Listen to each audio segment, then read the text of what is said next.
There seems to be more and more conversations and dialogue about what is needed in first responder wellness, which is fantastic. Even when it's a debate, the point is we're talking about it and we're recognizing what can be done for individuals, for teams, for departments, what individuals can be doing, what organizations and peer support cadres can be doing, as well as administrations and leadership. One thing I feel really fortunate about in the progression of my career has been to be here in the Pacific Northwest, where there are a lot of long-standing programs and measures that have been instrumental in building true first responder and police wellness.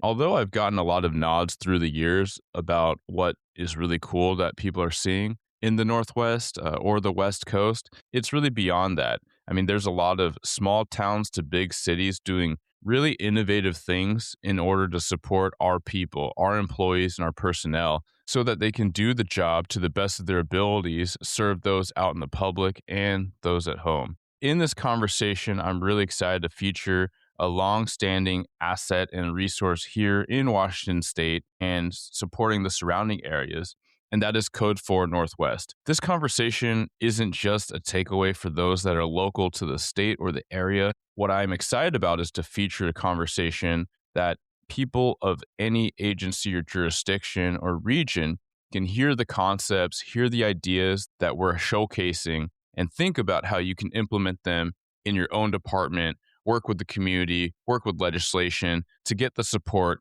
that we very, very much need in our first responder professions. In this interview, I'm joined by one of the originators of Code 4 Northwest, Director Nick Bauer. He's a retired Seattle Police Department, and I have returning guest Deputy Chief Andy McCurdy, who has done so much and continues to do so much specifically for our state in modeling first responder wellness, what it means, what is needed, and sharing that out so that we can really build upon this thing. I was recently invited and have accepted joining the board of Code 4 Northwest to support its efforts in providing resources on a more broad scale. Code 4 Northwest is a 501c3 credentialed with several nonprofit endorsement entities. They do rely heavily on donations for their volunteer operations. So if you want to help out, you want to get involved in any way, big or small, please visit code4nw.org. That's code the number 4nw.org, or reach out to info@code4nw.org. Code the number 4nw.org. The views and opinions expressed by the host and guests of this show do not represent their employing agency, department, or organization.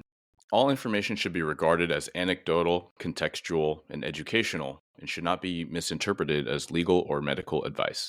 Welcome to Blue Grit Radio, the podcast that explores making better cops for a better community. I'm your host, Eric Tung. I've been an active police officer since 2007. We will dive into the aspects of police culture, health and wellness, leadership, and mindset. You'll hear from experts not only from policing, but all industries as they relate to being our best with purpose, passion, and positivity. Join me as we share stories, lessons, and advice so we can all be better for ourselves, our teams, our families, and our communities.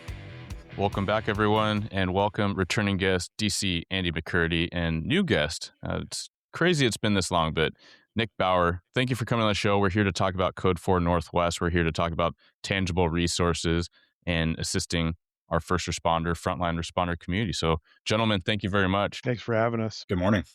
Absolutely. So why don't we turn it over to Andy for those that haven't listened to a couple episodes you've been on before, but a brief introduction about you and what brings you into this conversation with Code 4 Northwest. Yeah. So I grew up in a law enforcement family. Both of my parents were police officers. I have one sibling and brother, Pat McCurdy, who also spent 30 years as a police officer. My dad actually worked in law enforcement for 41 years, and he finally retired at the age of 65. 6 months later, he was diagnosed with Alzheimer's, and he's dead in a couple of years. I don't want to be that guy. My dad was my superhero. He was my mentor, and to see him suffer at the end of his life because of the stress of the job and not having healthy behaviors has inspired me to find a different path. I did see, for both my brother and I, the stress of the job starting to accumulate and cause some issues for both of us. And so I really had already been involved for many, many years in peer support and wellness, as well as like leadership. But I got to a point where I decided I really wanted to do what I could to support resources, because I personally had accessed resources that were helpful and I think dug me out of a hole. I've been friends with Nick for a long time. Code 4 has been a great resource for myself and many of the people I've referred to them. So I got involved with them. I'm currently the vice president of their board of directors. I do want to mention, just to kind of set the stage for it, the Washington State Legislature created a task force for wellness, and the task force designated primarily 4 different components that they created RFPs for and identified organizations to carry out. One of those components was training for peer support. The organization doing that is Counseling Team International, and they're providing training for basic peer support, advanced peer support, executive peer support, and families. That's really good training. Another organization got the RFP for development of model policies. Another component went to University of Washington's Department of Social Work to create training for clinicians that want to become culturally competent to work with first responders. And then the final component was to develop a statewide network of peer support teams and a directory of culturally competent clinicians. And Code 4 submitted for that, obtained that grant. And so now we're underway with trying to develop those 2 components. I think Code 4 is a little bit unique. It's been an all volunteer organization for many years. It does amazing work. It's a resource line that anybody can call at any time. But I think that this is really going to expand what Code 4 is capable of doing. And more specifically, the resources available to first responders throughout the state are going to significantly improve and increase. Yeah, no, that's fantastic. Thank you, Andy. And from my time on, like I was discussing with you both, like for quite a while, like the fewer things that we had right, or we had, I suppose, robustly in our policing culture when I came on, was Dr. Gil Martin's work, Emotional Survival for Law Enforcement. Hey, read this book, remember these things, avoid the justas, and you carry on. And Code 4 Northwest. That was the other thing that everybody knew. We didn't know what to do if someone was in crisis. We didn't know what to say if someone was in like suicidal ideation. But it was to say, everyone knew, hey, there's this number you can call with 24/7 coverage with volunteers that can link you up with resources. It's anonymous, all these things, right? And so it is really exciting to see this next iteration of what Code 4 Northwest is doing in the state, in the region, to get people all types of help that they should need or should want more access to. So why don't we go over to Nick? Please introduce yourself, Nick, a little bit about your career, and then maybe a little bit of the background and history, since we're talking about where Code 4 is growing and what they're doing, but also like what it started as. Sure. So I'm a retired Seattle Police Sergeant after 30 years. I retired, I think my final day on the books was March 1st of 2022. And I've been involved in peer support with Seattle for years, since about 2004. Had my own challenges after OIS, and I was lucky enough to have some really good command support and a really good counselor. And once I kind of surmounted my own personal issues, I became super worried that if someone else wasn't as lucky, maybe didn't have as robust a command support or access to a good counselor, they might go to that what I call the dark, scary place, which is pretty readily, happens with us, right? So 13, a whole group of us started Code 4 with the idea that we wanted to at least optically have a separate entity that all first responders could feel like they could go to with complete confidentiality and get some relevant resources. We pre-vet all of our resources to make sure they're culturally competent, they actually know how to treat trauma, and what's very common in our first responder world is a co-occurring situation where you've got trauma, you don't want to tell anybody, so you self-medicate, and we all know where that goes, right? Mhm. So honestly, it was kind of more of a sort of a feel-good idea at first, but it really caught on, I think, because of our strict confidentiality and our really kind of a true pure mission of a volunteer effort to help our first responders in any way we can. So we vetted a bunch of counselors, got them on our list. That grows and kind of ebbs and flows with people, getting too busy or retiring. We also go out and vet in and outpatient treatment centers to make sure that they're safe. There's an old saying in the treatment business: they're either angels or devils. So we want to make sure that they're not ripping our people off, super high copays, and they actually deeply treat trauma and usually co-occurring substance use disorder issues. So that's kind of how we started. We've really grown every year, and I would strongly argue that we help more first responders in our state by far than any city, state, or county organization. We exist on donations, and I tell me if I'm getting ahead of our little program here, but we exist on donations that we use to help people maybe with copays. If you have one or two counseling sessions, and most of us have decent insurance, you know, maybe a couple $50 copays, not a big impact to your budget. Excuse me, you got a couple diaper butts, a mortgage, a house note or car note, and he needs like EMDR. All of a sudden now we're talking about $1,000 or more. We'll actually scholarship a body of sessions to eliminate that barrier to getting the quality treatment that someone might need. Yeah. No, thank you, Nick. And that does cover a lot of why Code 4 Northwest exists, where it came from, where it's going and growing, but then also some specific examples of like what does this actually look like? So there's donations, funding, and what does the funding do? Like where does it go? Andy, anything you want to add to that? Yeah, like I said, this project for the statewide network and directory is kind of a new component. For the first time, Code 4 has actually had to hire contract people to do work. Prior to that, it's been entirely volunteer driven. And it's pretty amazing. I mean, I joke around with Nick that I think at one point when I thought of Code 4, what I pictured was Nick Bauer in the middle of the night in his pajamas, jumping in his pickup truck and going to somebody's house to kidnap Not them and drive them to inaccurate. Not yeah, inaccurate No, though. exactly. sure, guilty.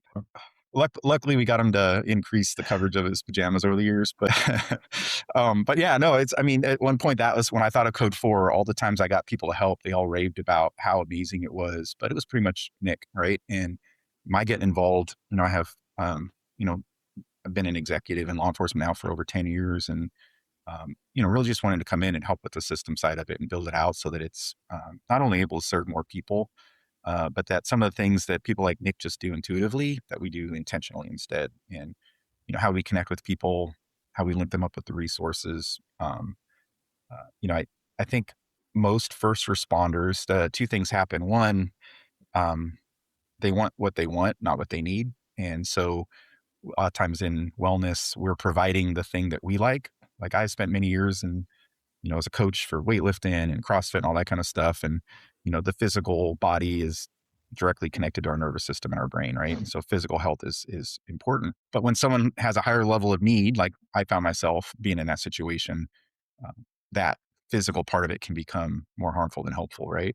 Mhm. And yet, what do? We just do more of that. And so I honestly, what I see is if we can get the word of Code 4 out, get more people to really understand what it looks like and means when they call, then it's going to increase the resources available to them. The other side of that is that we as first responders kind of minimize our own needs. And unfortunately, until we're, sitting in our car with our gun in our mouth, a lot of us aren't going to call for that help. And it's not even just the stigma. I think a lot of it is that kind of humility that comes with being a first responder and thinking that other people are worse off or being Yeah. ashamed or guilty about the situation that we're in. And so I want to break that down and reach people earlier. I think there's been a lot of talk about suicide prevention. There's been very little talk in peer support about intervention and postvention.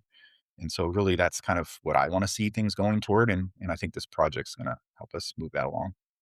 Yeah, yeah. Thank you, Andy. You hit on a few things, and one is the stigma that is present for some, and then the other more innocuous thing is like, I mean, I'm feeling pretty low, but I don't want to bother anyone. Like everyone's got stuff going on. Every volunteer is busy, and maybe there's someone like in a quote unquote actual crisis, right?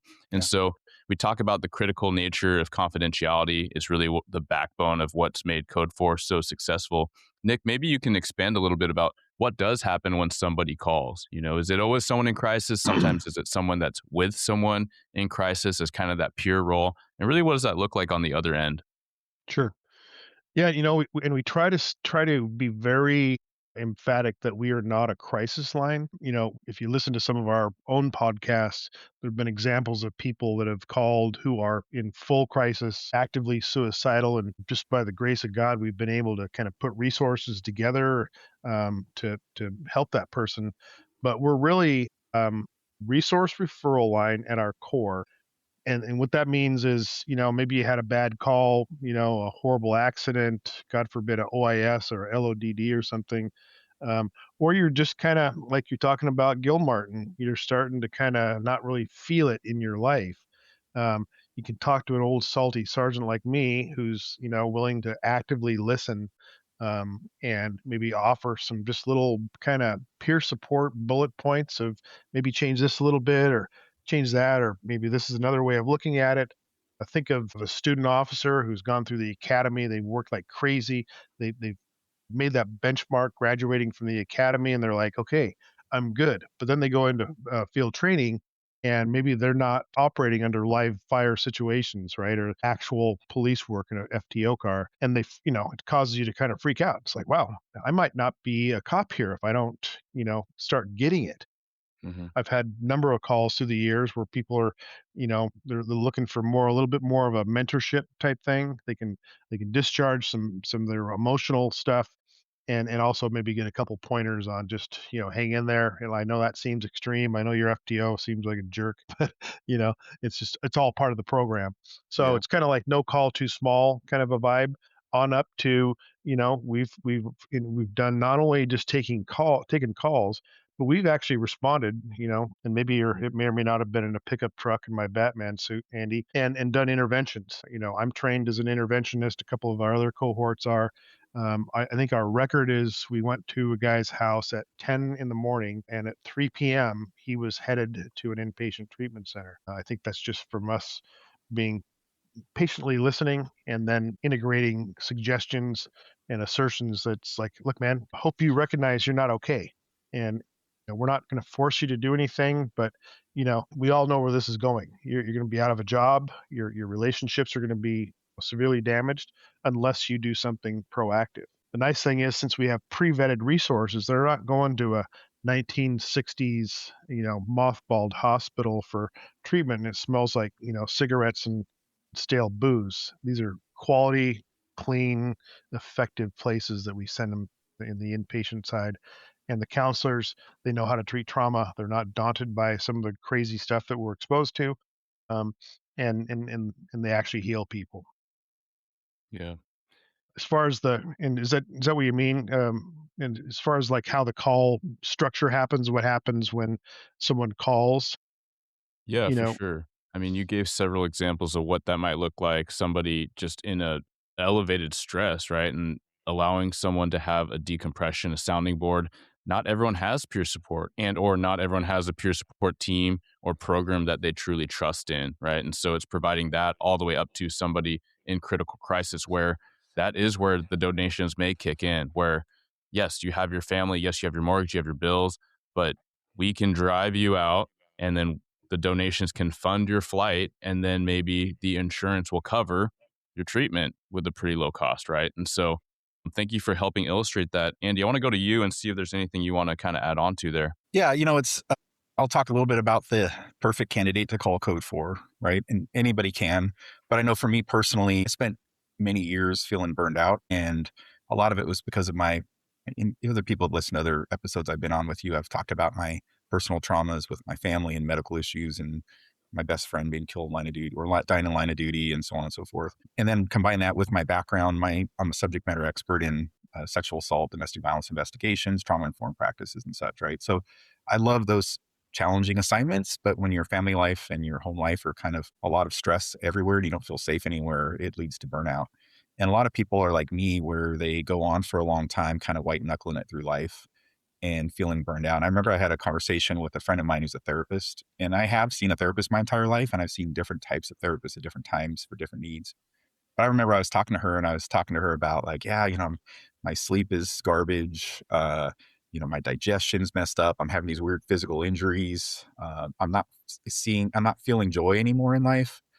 And she asked me, she's like, well, when did you get diagnosed with PTSD? And I was like, I don't, oh, wait a minute. I was like, you know what? I've never asked my therapist what they wrote down on as a diagnosis. And she's like, well, all that sounds like a lot like PTSD to me. And so what was interesting to me is I think there are a lot of people like myself that are just trying to get by, trying to gut through it. And yeah, maybe accessing resources here and there. But when you call Code 4 or you talk to a peer or somebody else that you trust that kind of calls you out on that and makes you realize that what you think is burnout may actually be a something that requires a high level of care, I think that kind of gives you permission to go out there and seek it. And I think that's one of the most helpful things about a resource line, right? For me, it did require intensive treatment. It did require unplugging from the world for a while and going away. And for me, Warrior Path was a great option because I wasn't to the level of need. There was no addiction involved. But again, I think that kind of like when I teach how to do lethality risk assessment for domestic violence victims, at one point, if somebody scores high on the risk scale, well, the first thing you're supposed to do is tell them you are at high risk for homicidal violence. Hmm.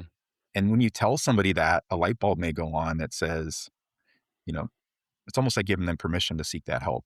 They probably knew it inside, much like I knew it inside, but I kept denying that and just pushing through. So to me, I just want to mention that because I think when you call code 4 and you start talking about what your needs are, again, instead of getting what you want, we're hoping that they can refer you to what you need and can help you realize, first of all, that you're probably more typical than you think. You're not alone. Many, many, many people have been through the same struggles and have come out the other end feeling good again, right? And like for me, coming out the other end, being able to experience joy in life and joy in the job, I still think being in law enforcement is the greatest job I could ever have. I wouldn't want to do anything else.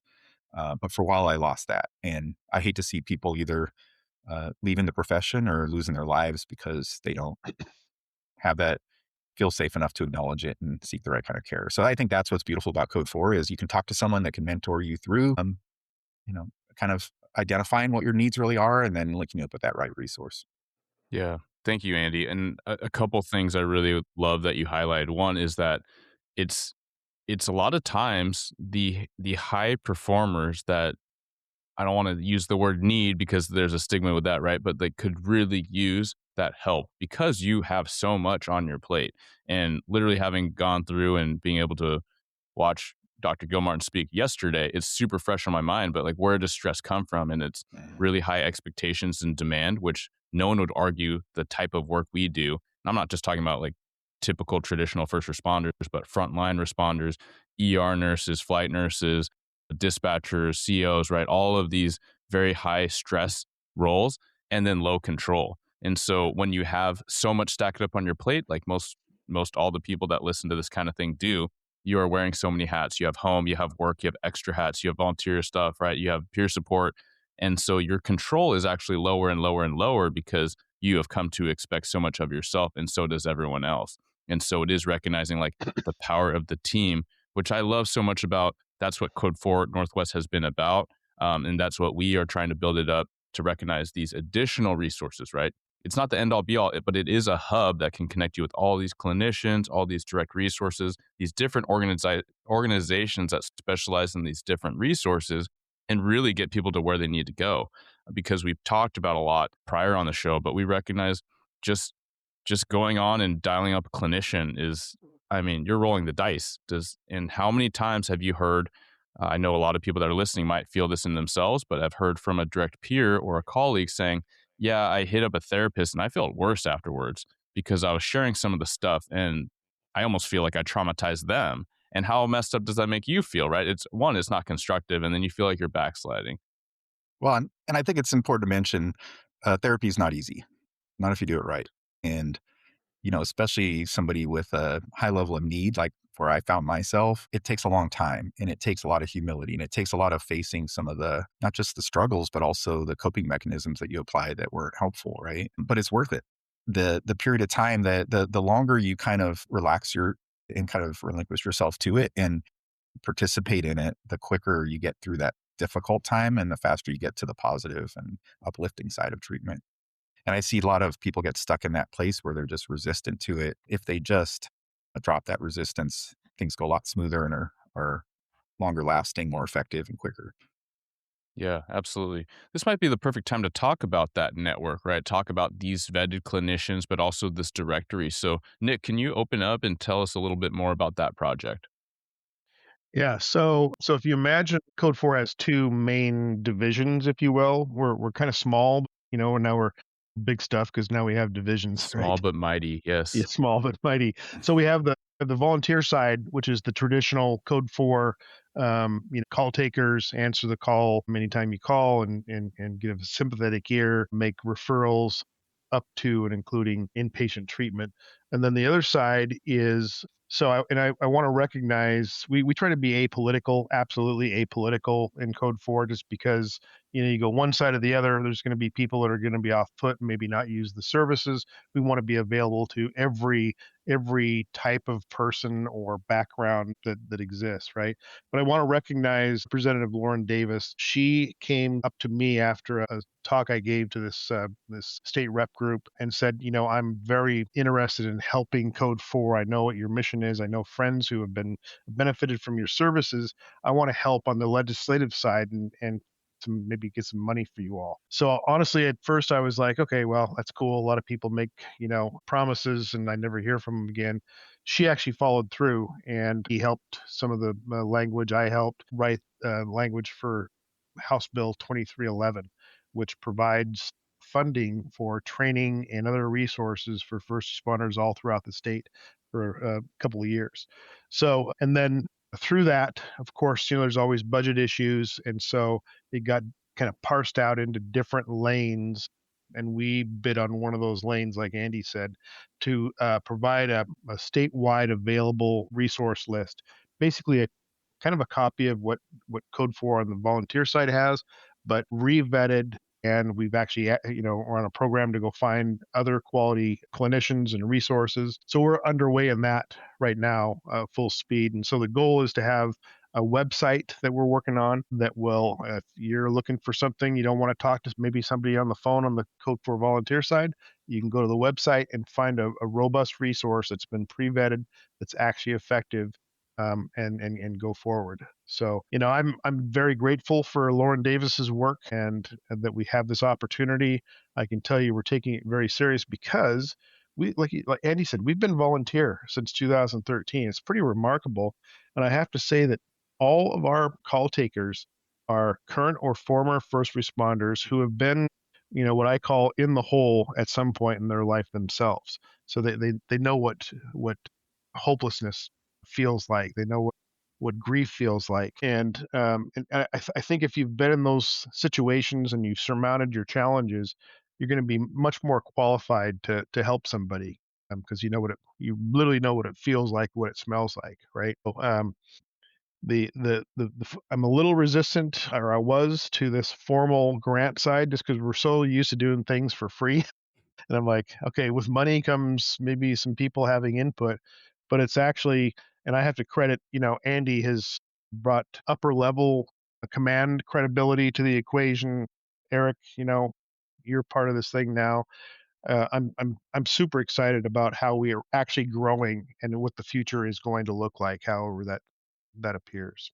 You train for the threats you can see, but what about the ones you can't? United Diagnostic Services brings hospital-grade diagnostic technology directly to first responder agencies, making early detection of cardiovascular disease and cancer more accessible than ever. UDS provides comprehensive early detection programs using advanced ultrasound, CT calcium scoring, stress echoes, and innovative blood panels to identify potential health risks long before symptoms appear. It's proactive, on-site, and built specifically for those who serve. Early detection saves lives and careers. Learn more at udshealth.com.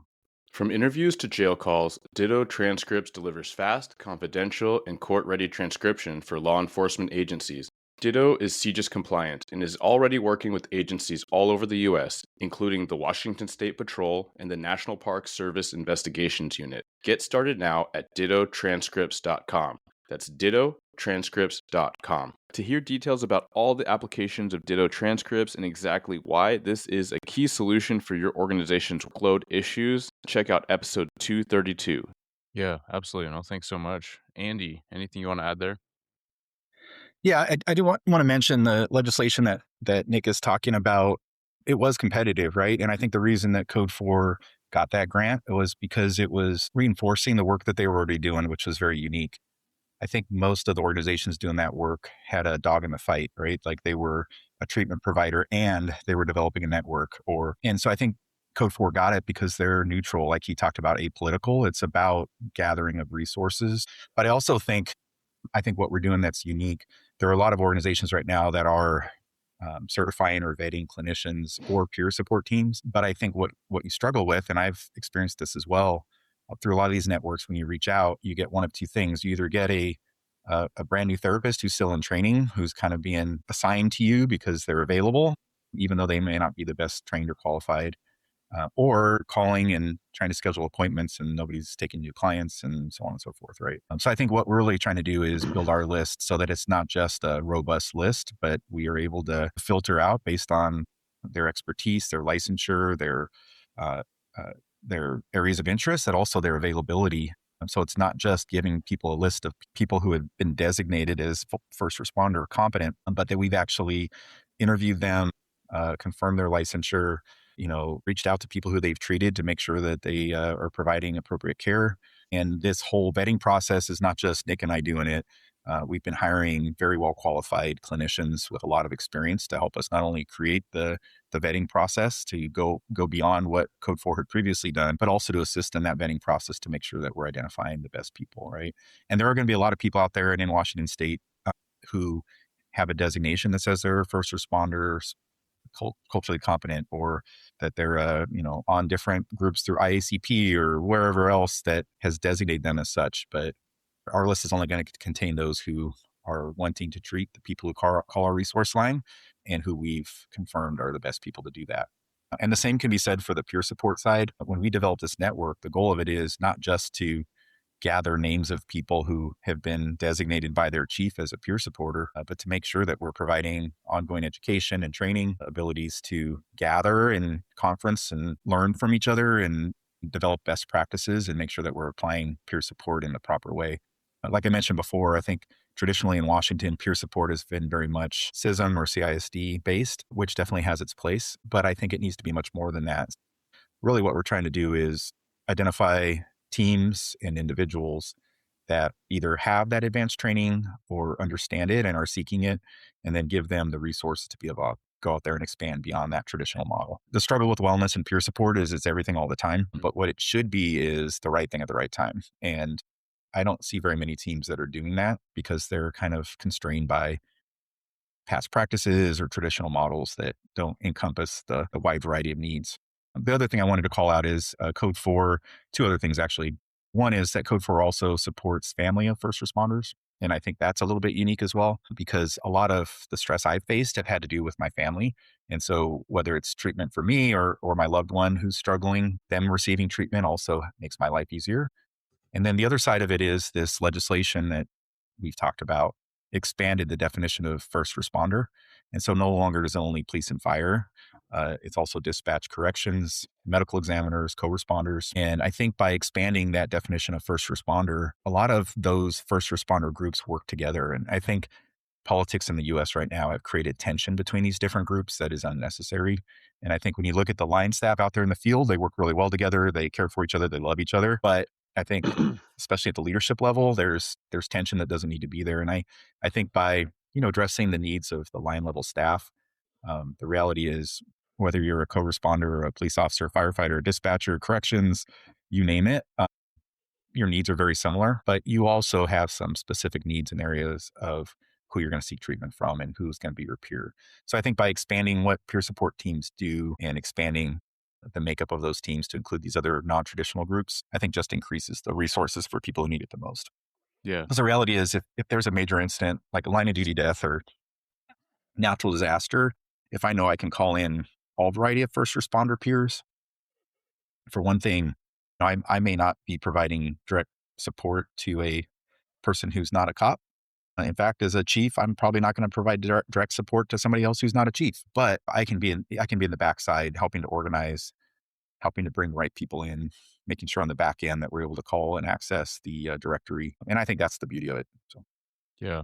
No, thanks for outlining that. There's a few points I want to return to and kind of expand on without deviating too much. And a lot of what you said is really highlighting, it's not just about Washington State, but anyone from outside the region can be listening in and gathering like the themes and the different prongs that are going to help them develop maybe this network or this regional response to things. Because just like you have a tone out that goes out of control, you don't have enough resources, and you call in the troops. The troops come from everywhere, right? If you're in the middle of the night, it's 3:00 in the morning, you got a sergeant and like 3 people because a couple people are out sick and all this stuff, right? But you get all these neighboring agencies. If you need more, they're going to keep coming until you ask several times to stop coming, right? Right. And we have seen that fantastic type of response for your worst days, your line of duty deaths, your critical mass incidents, mass casualty types of incidents, where you do not do it all by yourself. You accept the help because everyone is specifically trained to do that. With regards to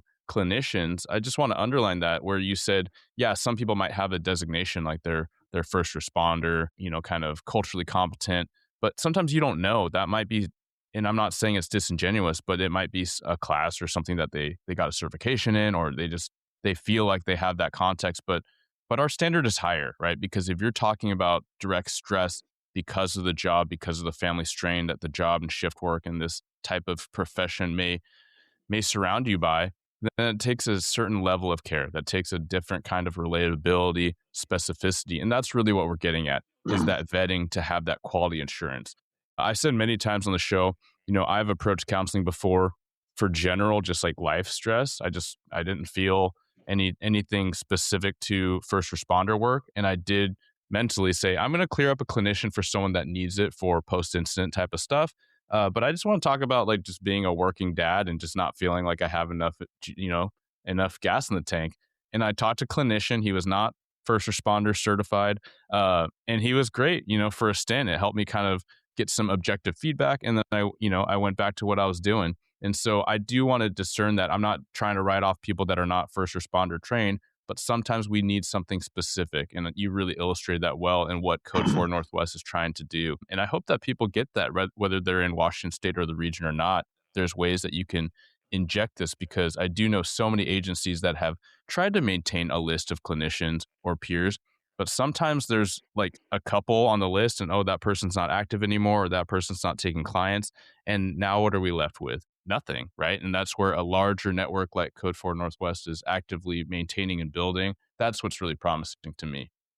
And I want to mention too, our list is also driven by outcomes, right? It's not that we create this list and then forever those people are on that list. Yeah. We have had organizations where we've sent people and we've noticed that the quality of care or the likelihood of returning to work or likelihood of having to go back to treatment later has declined. And we have stopped referring people to some places because of that, right? And then we found other places that have a really excellent outcome, less likely to have to return to treatment, more likely to return to work. So again, this directory and our network of peer support teams is a living document, and we're constantly seeking feedback. We're constantly trying to improve it. And to your point, I think in my experience, I don't think I've ever seen a culturally competent clinician. I take that back. I did see one. My first marriage, I was 20 something years ago, was to another police officer. And when we were struggling in our marriage, I called my EAP, asked for the closest clinician that had an appointment available, went in and saw that clinician. I ended up seeing her for an entire year trying to save my marriage. At the end of it, I discovered that my marriage wasn't worth saving, and she helped facilitate my divorce. It was an amazing process, right? She was not culturally competent. She was not listing herself as such, but she understood me as a human being. She met me where I was. She provided competent care. And it had nothing to do with me being a cop or my wife at the time, who was a cop also. So I do think there are a lot of these clinicians who know how to talk to us, know how to treat us. They're not seeking that designation. But I do think by developing this directory, we have the ability to bring some of them in and open up kind of a new path of accessing clients, right? And, I think a lot of the word of mouth where we have somebody who says like, hey, I have this clinician who's great. What we're going to respond with is to get them to attend SHIELD training with UW. Dr. Stacy Chiquette's teaching it. She does a great job of kind of introducing you to the first responder world, and then seek ongoing education. Start seeing clients who may be first responders, try to learn from them, right? The best therapists, I think, are lifelong learners and want to constantly learn and grow how they do things. And I think that's really what we're seeking, right? Because there are a lot of these top high quality clinicians who may never even thought about treating first responders, or maybe have treated some and have done really well with it, but just never thought of specializing. So I think that's an important aspect of what we're doing. Yeah, that's fantastic. And you did bring up family, and even like the network, right? The in-station departmental networks. I've heard so many times people try to, well, they respond to what is desired, right? People say they want more family resources. They want training for families and spouses, partners, older kids, right? And then someone builds it up and then we don't have anywhere to disseminate it, right? Because people don't want to share their personal emails, all these things. So this is a way, when you make it not about the specific agency, you make it about this larger effort, this network of team, you can really transcend that. And that's what I'm really excited about. So when we talk about the future of Code 4, you've hit on a lot of the things that Code 4 Northwest is doing, a lot of the things that we're growing, these new resources and new opportunities. What else? And maybe I'll just tease to training and resources and a conference. Yeah, there are some lanes, bullet points in the contract that we're hard at work fulfilling. We like Andy said, we hired someone who is actually in recovery, a former officer who is just awesome, super highly motivated, super highly capable and organized. So we're planning a conference probably sometime around this November, and we're synergizing with at least one other group to make it a really kind of a legit conference that focuses not just on first responders, but also family, which I feel and I think our organization feels is a big part of the equation that's honestly often sort of ignored, right? Yeah. And then, this contract funding allows us to get deeper into the weeds in how we go about vetting our resources. It's actually, I'm not going to get too deep into that. We check all there's federal databases to see if people have had actions against them. We verify their license, we talk to them about their treatment modalities, some of which we all know are trauma treatment modalities that actually work really well. And that's kind of a if people mention those modalities, it's likely that we can move forward because they appear to be more qualified than maybe a general population, kind of lower need type of clinician. And then the peer support side, excuse me, we're building an actual formal list of all peer supporters throughout the whole state. And I think what Code 4 is going to turn into is more of like almost like a mentor, kind of a clearinghouse. So if there is, let's use the Wenatchee incident where the dad killed the three daughters. Even though Wenatchee's not tiny, they're just like, whoa, what do we do here? Functionally, just on a volunteer basis, we had all kinds of peer support experts flock to the area and and clinicians help with debriefs, help with support. Even, Code 4 paid some money for, excuse me, to make sure everyone was properly hydrated and had snacks because they're working way beyond their nutritional needs, right? Uh, so I think overall, Code 4 is going to be more of much more robust go-to system for all these different lanes. We're going to be going to be a resource for first responders, like you said, that regional approach. Something happens in one jurisdiction, especially if it's a smaller one, mutual aid comes in and we all come in and wrap our arms around, them and kind of take the thinking away from them so they can grieve the situation and handle the situation properly, right? And scar their people minimally. Yeah, I was just going to jump in specifically on the peer support side, just to give people an idea of what these conferences might cover. Some of the things that I'm working on to develop and bring people in to teach and present. One is, when you do show up to support another organization, how do you do that, right? How do you show up in the way that's helpful? And Eric, you actually are an example of that. I reached out to you a few years ago because we had a pretty tragic line of duty death here in Pierce County, and our peer support resources were tapped out.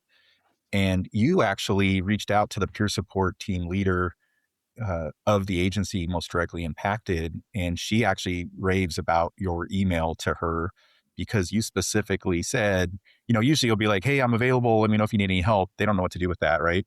But you actually gave them a list of bullet points like, hey, here's the things I can come and provide. Let me know what you want me to do. And just like that is a great example, Eric. And may have done it intuitively, maybe it was intentionally, but that's a great example when an organization or a peer support team is in crisis and another team is going to come show up to help. We don't show up and take over.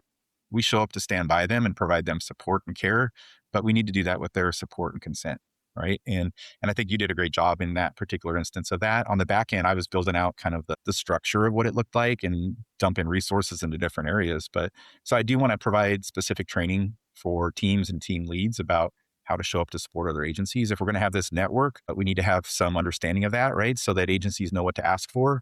Because if you ask me to come in after an OIS, the way I show up may be very different than what somebody else may do when they show up. And so to know what you're asking for is going to be part of that. And I notice as I go across the state and teach, different organizations, different regions have very different levels of expectation and experience. And I want to kind of level that out. And then, kind of the other side of that is, I mentioned before, this idea of prevention, intervention, postvention. A lot of peer support teams have kind of intuitively done that. Some people like Nick have some advanced training in intervention, but it's not being done consistently. And I think on the prevention side, I think that's come a long way, but there's still a lot that can be done about how we prepare our organization. When we look at risk factors, whether we're talking about suicide, PTSD, addiction, burnout, you name it, the risk factors are all the same, right? So prevention is addressing all those risk factors with the proper protective factors, right? We can reduce the likelihood of all those things I just mentioned if we do a better job on the prevention. But intervention, specifically teaching peer support teams how to recognize when somebody is at high risk of suicide, high level of addiction, high intensive need for PTSD treatment, recognizing that, but then how to do a validated risk assessment to determine what level of care they need, and then how to make that happen in the appropriate way. We're not doing that consistently. And some peer support teams, when you talk about suicide, they just think about, how to ask them if they're suicidal, so on and so. It's a lot more to it than that. And I think there's a huge consequence of doing that wrong. And then the other side of it, the postvention, if there is a suicide in an organization, how do we help that organization recover from that? But also when you have somebody who returns after either a failed suicide attempt or after going to treatment because they were suicidal, or they come back from treatment for addiction or PTSD, how do we reintegrate people back into our organization, right? I have a lot of concern around there's some opportunistic organizations and attorneys and such that are latching on to people and send them down this path of, medical retirements or whatever else. And for a lot of people, that's the best answer. But I've seen a lot of people who go down that path and then regret it because the organization didn't know how to manage that. And peer support teams may have given bad advice, or they got linked up with the wrong treatment facility or attorney that was looking for their own profit. So I think teaching peer support teams how to refer people to the right place at the right time, how to differentiate levels of need, all the way up to having to ITA a partner, right? A lot of us don't think about what that's going to look like, but we need to think about that in advance, right? All the way down to knowing, like, acknowledgement that having suicidal thoughts is normal of people who are suffering from, mental health disorders or suffering from burnout, fatigue, and all that kind of stuff, and then coaching them through seeking lower levels of care if that's appropriate. So that's kind of what I would like to see at these networks on the peer support side, is normalizing that, whether it be how we show up for other agencies to support or how we show up for our partners when they have a high level of need in that prevention, intervention, postvention part. There's really not a model out there right now specifically for first responders that addresses all three of those areas, or four of those areas actually. So we are working with some really smart people who are very well qualified to do that, and who are looking at related disciplines like the military that do have pretty robust models in this regard, and trying to see how we can adapt it. But we want to make sure we're applying, evidence-based practices, and that we're able to not just implement a good idea, but to do it in a way that we know is going to stand up to the test of scrutiny that should come after, these kinds of responses. So I'm very hopeful about that. I actually have a meeting later today with a group, and we're working on one component of that to develop a 4-hour course on intervention that we're hoping to deliver at the network conference when we have that ability. So. Yeah, fantastic. And if I could add just one little please. corner of that, if you think about, like, I have a relative who was a professional baseball pitcher, and he, through his high school, college, professional life, had a performance coach that kind of helped him kind of with the head game and kind of pushing him to this much higher level. It's not really a common theme for, like you were talking, Eric, about, we have this expectation that we're high performing, high functioning, and it's just not quite supported. It's like, how do you manage a lot of that kind of stuff? So, so I think this contract is giving us the bandwidth and the ability, like Andy said, to build up how we coach our people to be able to perform at that high level while not all simultaneously destroying them, right?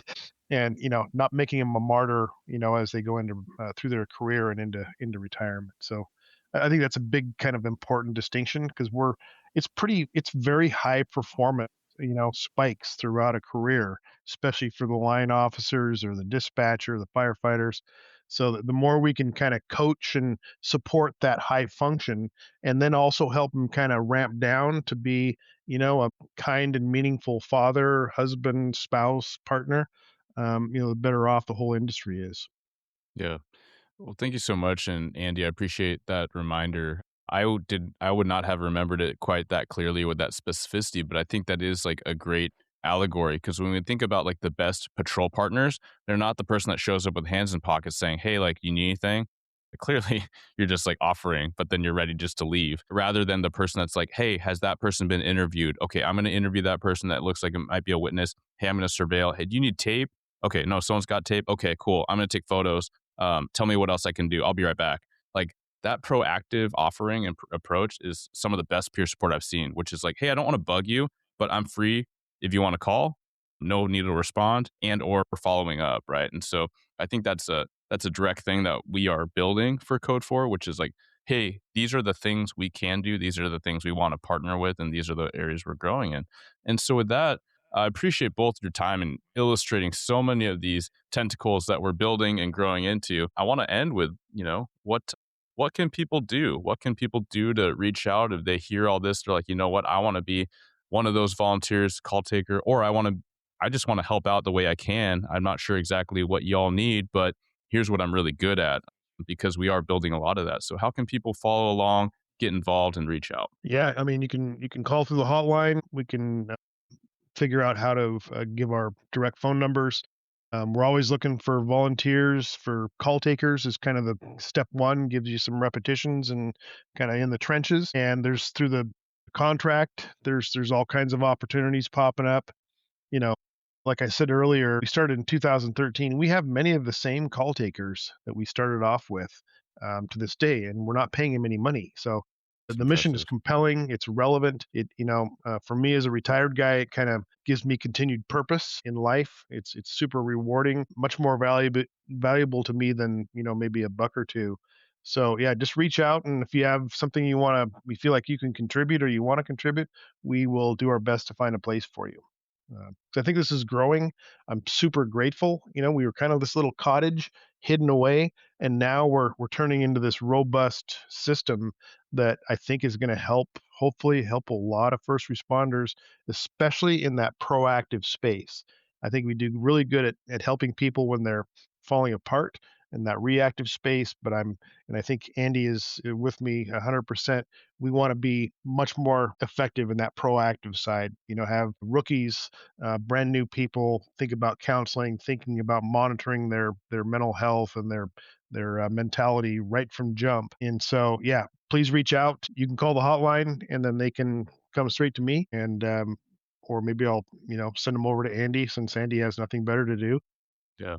We'll have the number and your email in the show notes. Okay. Andy, I'm gonna turn it over to you. Yeah, I just want to mention as part of this grant, we're completely rebuilding our infrastructure, building a new website, social media, all that. So a lot of that is going to be coming out soon. But I think most importantly, if you're a peer supporter, if you're a clinician, if you want to be a clinician or a peer supporter working with first responders, reach out. We can start giving you information about these kind of upcoming opportunities. But I think most importantly, if you're white knuckling it through life like I was, if you are no longer feeling joy in the things that you used to enjoy or appreciate, or if you are starting to realize you need some support because you're burned out, and in reality, you may realize that it's a higher level of need, please reach out for help, right? I think Code 4 is a great resource. It's not the only one, but there are a lot of people who, care about you. Your experience is probably not as unique as you think it is. And, I think there is hope. There is joy in this world. There are, beautiful things around you that you're missing out on because this job has done a lot to damage that part of you. So just seek help, be open to accepting the help that's offered. And if it's not a good fit, acknowledge that and go find somebody better and we'll help you do that. Yeah, awesome. Well, thank you, gentlemen, for this conversation and all the stuff we're building. And we truly invite those listening to share this out, share this episode out, so we are growing the awareness of what Code 4 Northwest is doing, and join along. Yeah. Awesome. Thank y'all. Thank you for tuning into another episode of Blue Grit Radio. As always, support this community by subscribing, giving us a 5-star review, and following, liking, and sharing posts on Blue Grit Wellness on Instagram. You can reach me there or email me at bluegritwellness@gmail.com. Be well and stay gritty.